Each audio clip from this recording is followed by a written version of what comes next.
Bem-vindo ao canal. Aqui você tem informações sobre TV, cinema, arte, política, esporte. Se inscreva, curta e compartilhe. Começamos já com um assunto bastante polêmico e relacionado ainda aos acontecimentos de domingo. De acordo com informações obtidas pelo jornal O Estado de São Paulo, cerca de 20 horas antes da invasão na Praça dos Três Poderes, o Gabinete de Segurança Institucional, o GSI, dispensou por escrito, é isso mesmo, 20 horas antes da invasão, o GSI, que recebeu um relatório de alerta da ABIN, 20 horas antes dispensou por escrito o pelotão com quase 40 homens do batalhão da Guarda Presidencial. Havia um pedido protocolado 2 dias antes da invasão, em razão da chegada de caravanas a Brasília. No sábado, o batalhão da Guarda Presidencial reforçou a segurança. Porém, na manhã do domingo, não havia policiais extras, apenas o efetivo normal. O GSI, sob responsabilidade do general Marco Edson Gonçalves Dias, não esclareceu o motivo da dispensa, nem o porquê da ação só ter ocorrido depois dos prédios terem sido triste e criminosamente depredados. Nelson Kobayashi, mais um sinal de que aquela denúncia feita pela Folha de São Paulo logo na segunda-feira, apontando mais culpados pela falha na segurança pública, que é dever do Estado, não só do Distrito Federal, mas a partir do relatório da Agência Brasileira de Inteligência aos órgãos do Poder Executivo do Governo Federal, é mais um elemento que reforça que há fogo debaixo dessa fumaça? Muito boa tarde, Pavinato. Boa tarde a toda a nossa mesa, toda a audiência da Rede Jovem Pan. Olha, Pavinato, essa informação é muito importante e a gente já vem falando a respeito disso desde a terça-feira aqui no Linha de Frente, repercutindo o artigo muito bem escrito, questionando o uso ou o não uso do batalhão da Guarda Presidencial nos eventos criminosos que aconteceram no último domingo. E a gente vem questionando a responsabilidade exatamente do GSI. Porque tanto a ABIN, que é a Agência Brasileira de Inteligência, que sabia com antecedência destes riscos que, infelizmente, se efetivaram em atos criminosos no domingo, quanto o próprio batalhão estão vinculados, subordinados, debaixo do comando do GSI. E não é possível que a Agência Brasileira de Inteligência, sabendo desses riscos, tenha oficiado a tantos órgãos e não tenha dado ciência ao seu próprio comando, ao próprio Gabinete de Segurança Institucional, que tem status de ministério e que está dentro do próprio Palácio do Planalto. Muitas coisas são para a gente refletir a respeito disso, porque a gente tem visto uma série de decisões judiciais, de bloqueio, de afastamento, agora de prisão, de pessoas ligadas ao governo do Distrito Federal por suposta omissão que contribuiu para o acontecimento desses crimes. E neste caso em específico, o ato por escrito de dispensar o efetivo do batalhão Duque de Caxias, como é conhecido, o batalhão da Guarda Presidencial, deixa até de ser um ato omissivo, mas passa a ser um ato comissivo, passa a ser uma ação, é um intento. Há ali algo a ser investigado como uma ação que merece justificativa, motivação. Você tem a responsabilidade de fazer e deixa de fazer deliberadamente, e essa omissão é uma ação. Ele tinha obrigação, é por isso que é comissivo. Não, Pavinato, a minha crítica é em relação ao... Vamos deixar claro para a audiência, porque nós temos um público, claro, a maioria das pessoas na população são leigas, então é importante a gente esclarecer bastante e ser muito didático. Vamos esclarecer. Por que é que os entes, as pessoas, os agentes do governo do Distrito Federal estão sendo investigados? Porque se omitiram, porque deviam ter agido e não agiram. Omissão, inércia, ficaram parados diante de um risco. Mas um ato como este do batalhão do GSI em relação ao batalhão Duque de Caxias, que ordena e que age determinando a dispensa do efetivo que estava ali para dar segurança, não é omissão, é ação, é uma ordem que se deu e que por isso é até diferente das omissões, é algo que inclusive está mais próximo de ser responsabilizado e que por ser supostamente um ato a ser responsabilizado, deve de imediato entrar nas investigações que estão correndo. A gente precisa parar com investigação seletiva. Todas as pessoas, seja do governo do Distrito Federal, seja do governo federal, devem ser investigadas se para isso tivermos indícios. E essa matéria revelada hoje na imprensa indica fortes indícios de uma responsabilidade do GSI, Gabinete de Segurança Institucional. Eu vou pôr uma pergunta para a mesa, eu coloquei para o Nelson fazer esses esclarecimentos jurídicos, porque nós vemos aqui uma coisa bastante firme, sólida, como se diz em latim no direito, o fumus comissi delicti, a fumaça, né, o sinal forte de que um delito foi cometido.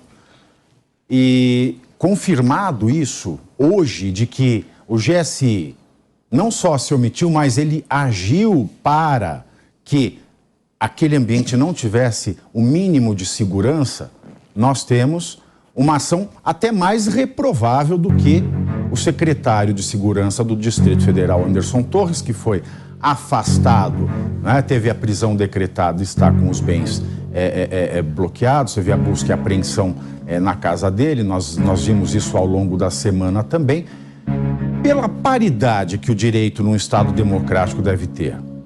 Pessoas em cargos de poder, pessoas que, ao que indicam os indícios e as provas obtidas até este momento, cometeram atos que não deveriam.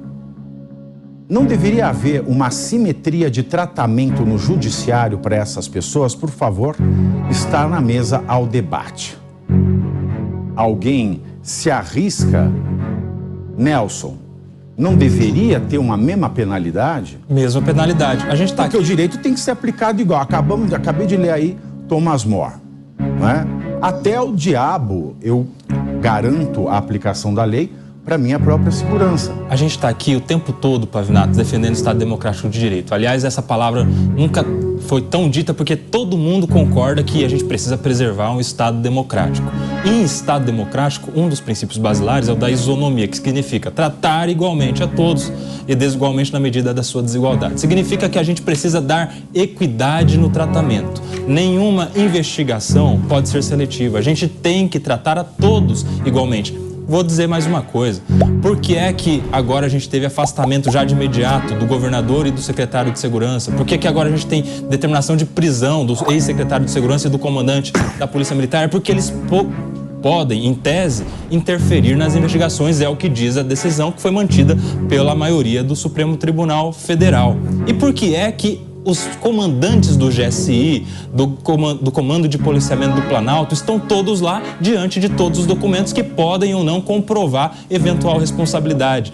Veja que são realidades muito parecidas e que têm recebido um tratamento muito diferenciado. É sobre isso que nós estamos falando, igualdade no tratamento. Ninguém quer isenção de responsabilidade de ninguém, mas a gente quer que todos sejam investigados da mesma forma. É isso o que o Estado Democrático de Direito, que tanto estamos falando, exige.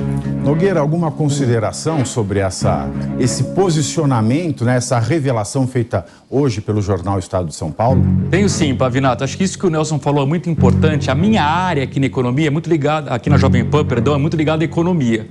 Então eu tenho muito contato com empresários e investidores. Pavinato, se hoje você fizer uma pesquisa com qualquer grupo de empresários e investidores e fizer a seguinte pergunta: o que assusta mais o mundo financeiro e o mundo empresarial? É o poder executivo, ou seja, a incerteza que o governo Lula gera? É o poder legislativo, que é o Congresso? Ou é o poder judiciário, principalmente representado pelo Supremo Tribunal Federal? Em 99% das respostas, posso te garantir, a resposta será o poder judiciário. Então, isso que o Nelson falou da falta de equidade, isso afeta outras áreas do país. No meu caso, que eu acompanho mais de perto, a economia. Chama-se insegurança jurídica. Esse episódio que mostra mais uma vez o Poder Judiciário tratando de forma desigual os envolvidos nos acontecimentos, sem entrar no mérito do acontecimento em si, mostra que o Brasil está desgovernado do ponto de vista jurídico. Isso assusta empresários na hora de tomar decisões de investimentos, assusta os estrangeiros que não entendem o funcionamento da justiça aqui no Brasil e acaba atrasando a vinda de investimentos, portanto adia o crescimento econômico do Brasil e quem paga a conta no fim do dia é a sociedade brasileira. Nogueira, obrigado por essa contribuição. De fato, eu fiz parte, em 2003, 2004, não lembro, faz um tempinho, eu trabalhava com o Linklaters e a gente fez a elaboração do primeiro Doing Business in Brazil. E, de fato, o aspecto que mais preocupa qualquer investimento que afeta a economia, que afeta absolutamente a vida de todos no país, é a insegurança jurídica. Rodolfo Maris, será que o GSI vai ser responsabilizado ou investigado com o mesmo rigor das autoridades do Distrito Federal? Pavinato, boa tarde a todos. Boa tarde a vocês aí que estão nos assistindo em casa, o povo lindo que está nos assistindo. Eu quero responder primeiro a sua pergunta. Você fez igual o Tiririca agora, hein? Ô, menino lindo! Mas vamos lá. Eu fiz igual o Tiririca. Eu estou desestabilizando o Rodolfo Maris. Eu adoro fazer isso. Sempre assim. Eu adoro fazer isso. Desculpem. Vamos lá, isso deixa o nosso jornal leve. Talvez é isso que as pessoas que estão nos assistindo precisam um pouco, porque a notícia, elas não são das melhores, né, cara? Mas eu quero responder a primeira que você jogou na mesa em relação ao STF, se vai ser investigado todos com uma certa prudência ou de um aspecto geral, né? É óbvio que não.